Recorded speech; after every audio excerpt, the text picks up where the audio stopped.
Hello everyone, welcome back to Croc Creek Brewery. Thank you for joining us tonight. I feel like every time I've come on recently, I've had an excuse for why it's been so long that I've made a video. This time I do have a valid excuse. I have recently had an accident filling deer feeders. I fell off a corn feeder while I was filling it and broke my sternum. So I have been laid up for about a month now. I haven't done a whole lot. I'm just now starting to get some of my strength back and be able to do a few things here and there. I can't lift a whole lot, which is hard for me, being an active person. I can't do a fraction of the stuff I used to be able to do a month ago. You never know these type of accidents are going to happen to you until they happen. I've still got a significant amount of pain I'm dealing with. I've had to learn how to walk again, rebalancing myself in my hips as opposed to in my core. And as far as home brewing goes, I've done a little bit. I've had some friends come over and move some jugs for me and help me rack some stuff, make some stuff. I can't do it by myself. But that being said, I am getting back around to the time of year when we began aging some things. And I wanted to do a little video with y'all tonight, even though I'm still in a little bit of pain, to show you what one of my wines turned out like. Tonight we are doing a, if I can reach it, taste testing video on our black grape wine. Of course, you can see my big red label on there. This was made in 11/7 of 2020. Right after I moved back up here to my hometown. It was bottled in 12/9 of 20. So right now it's 12/8. So this is right over 1 year age. I'm very excited about these bottles coming back around to being 1 year old. It gives you something to look forward to. You will be amazed what 1 year of age will do to a bottle of homemade wine. It's phenomenal. The tastes are so totally different. It's entirely 180 degrees difference from the time you bottle them to after 1 year. I actually opened this bottle up last night, and I had a friend over who really enjoys wine, and we sat by the fire, and I poured her a small glass, and she said this was some of the best stuff she had ever tried. And even though she's had several of my homemade wines, it's by no means her daily go-to. I don't supply her with wine every day. But she did say this was some of the best stuff she'd ever tried. So there's something to say about that. So I want to go ahead and pour a small glass, and we'll go over the recipe that we used for a refresher so that y'all can see what happened.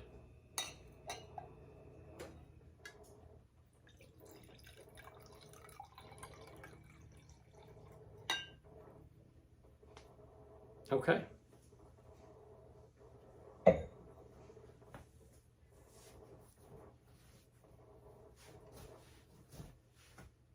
I lost my cork.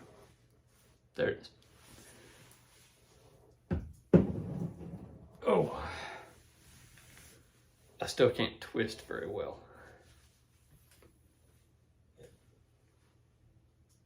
First off, let me say something about the color of this black grape wine. This is a phenomenal ruby red, sort of brownish color. But when you see it through the light, and I apologize, I'm sitting in kind of a dark corner. You can't see the light filtering through it as much as I can. It's a beautiful ruby crimson red color. Maybe you can see it right there. Beautiful color.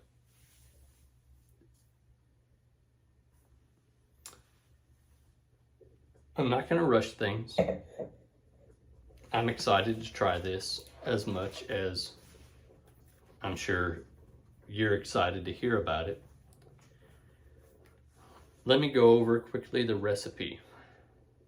We used 3 pounds of chopped black seedless grapes. Now I remember these. These were black grapes found in my grocery store here in my small town in Texas. They were very readily available. In fact, I think I got them on sale. I think I got several pounds for a discounted price. We also used 2 pounds of sugar and 30 raisins. And we also used K1V 1116 champagne yeast. Now I put a note in here to let it sit and clear in the demijohn for 2 weeks after the first rack, which is pretty typical. I'll usually let things go for about a week to 10 days before I rack them off the fruit. And then I'll let them sit for 2 weeks to a month until they're done before I rack them off and bottle them. Now this stuff is a year old and I have no idea when I made that note. So there's that. Let's go ahead and see what the aroma is like on this wine.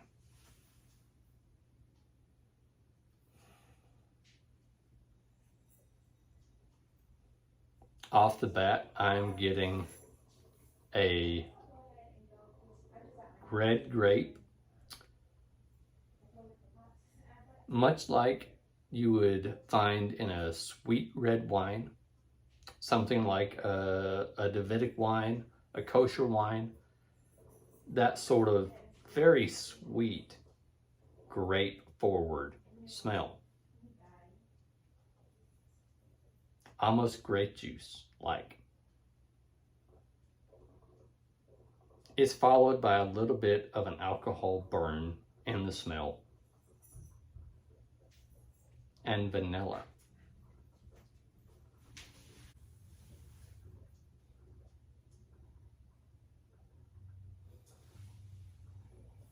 After the vanilla, we're getting a bit of nuttiness,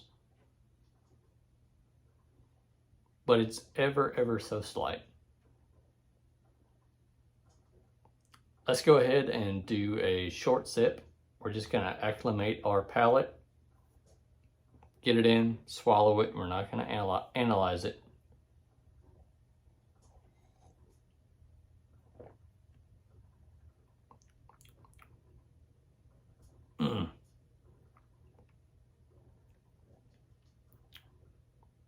I said I'm not going to analyze it, but the difference between that and the first time I ever tried it a year ago is phenomenal. That is a very good wine.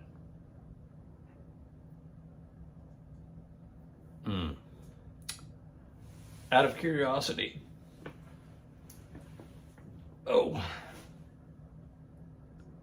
that is 12% ABV.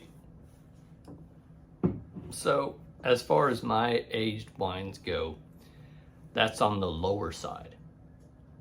I generally make my aged wines 12 to 15%.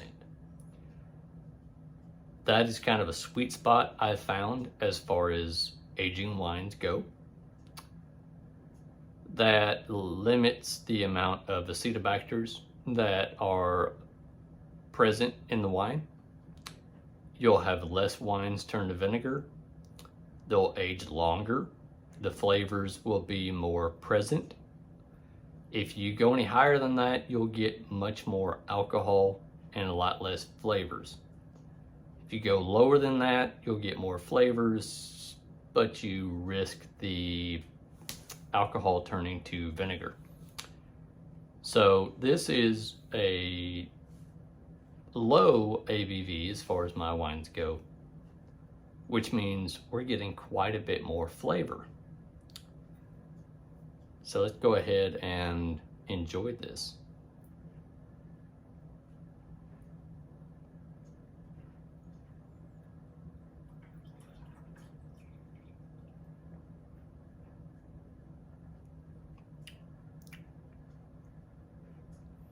Right up front, I'm getting nutty. The pecan, walnut, tannic nuttiness. It kind of coats the side of your cheeks. Now, this was a dry wine, and I'm used to dry wines. I like dry wines as opposed to sweet wines. I don't have a sweet tooth. I'm not used to that nutty tannic factor being right there up front. It's not a turnoff by any means for me.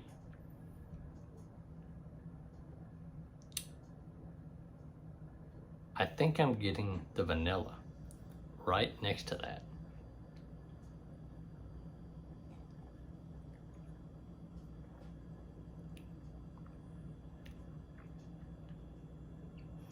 I'm getting vanilla clove right after that, followed by grape juice. The grape factor is tertiary in this wine. Definitely a lot different than the first time I tried this. First time I tried this, I believe it was very grape juice forward. It had an alcohol burn. But this is extremely, extremely pleasant. I'm getting much more of the vanilla in the aftertaste. There is no bitterness at all in the aftertaste of this wine. This is extremely, extremely good. I've been watching a lot of videos as far as city steading goes. My friends Brian and Derica over there. And I like their scoring system. So I hope they don't get on to me for using it. If I was to score this on their scale,